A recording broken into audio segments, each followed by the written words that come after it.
examine my proposal of opening a diplomatic channel with Taliban. मैं तो 2016 में parliament में खड़े होकर कहा था कि तालिबान आएगा, आप बात करिए। जब कई मीडिया के लोग, पॉलिटिकल बीजेपी के लोग गाली दिए मुझे, ये देखो तालिबान की बात कर रहा है। Good Taliban, bad Taliban, good terrorism, bad terrorism, ये अब चलने वाला नहीं। तालिबान का समर्थन का मतलब मानवता विरोधी शक्तियों को समर्थन देना।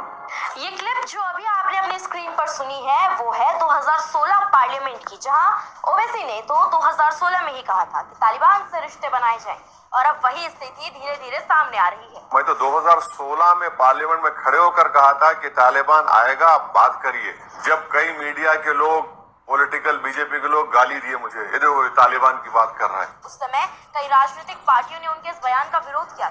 Good Taliban, bad Taliban, good terrorism, bad terrorism, ये अब चलने वाला नहीं। तालिबान का समर्थन का मतलब मानवता विरोधी शक्तियों को समर्थन देना था। लेकिन आज अफगानिस्तान के विदेश मंत्री आमिर खान मुत्तकी भारत दौरे पर हैं और दोनों देशों के बीच संबंधों में सुधार की उम्मीदें बढ़ रही हैं। भारत और अफगानिस्तान के बीच एक बार फिर संबंध पटरी पर लौट रहे हैं। तालिबान सरकार के आने के बाद पहली बार विदेश मंत्री आमिर खान मुत्तकी भारत आए हैं। इस दौरे को लेकर अब AIMIM चीफ असदुद्दीन ओवैसी का बयान सामने आया। इसमें उन्होंने भारत अफगानिस्तान के दोबारा संबंध स्थापित करने पर जोर दिया है। ओवैसी ने तो ये कहा कि दोनों देशों के बीच संबंध सिर्फ बातचीत तक सीमित नहीं रहने चाहिए, बल्कि काबुल से पूर्ण राजनयिक संबंध बनाने चाहिए। AIMIM प्रमुख असदुद्दीन ओवैसी ने कहा करूंगा इसको। मैं तो 2016 में पार्लियामेंट में खड़े होकर कहा था कि तालिबान आएगा, आप बात करिए।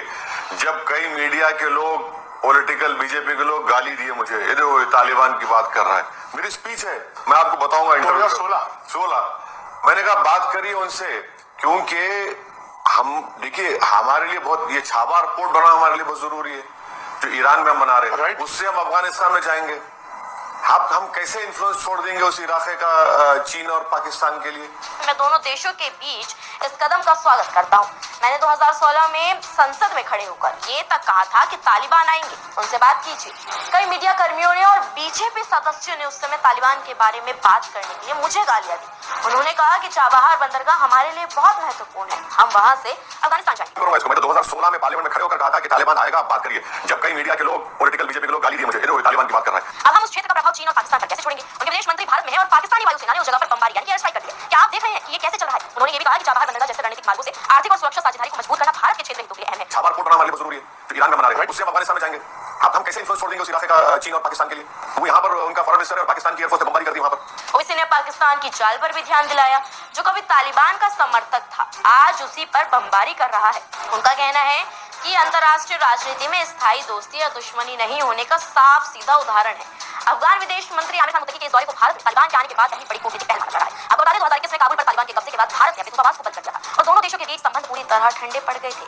अब इस दौरे के जरिए आर्थिक सुरक्षा और रणनीतिक साझेदारी को बढ़ावा देने का प्रयास किया जा रहा है। भारत ने अभी तक तालिबान को उसकी सरकार के लिए मान्यता नहीं दी है। 2021 में काबुल पर तालिबान के कब्जे के बाद भारत ने अपने दूतावास को बंद कर दिया था। भारत और अफगानिस्तान के बीच तालिबान सरकार के आने के बाद से संबंध पूरी तरह खत्म हो चुके थे। हालांकि अब इन रिश्तों में एक बार फिर सुधार हो रहा है।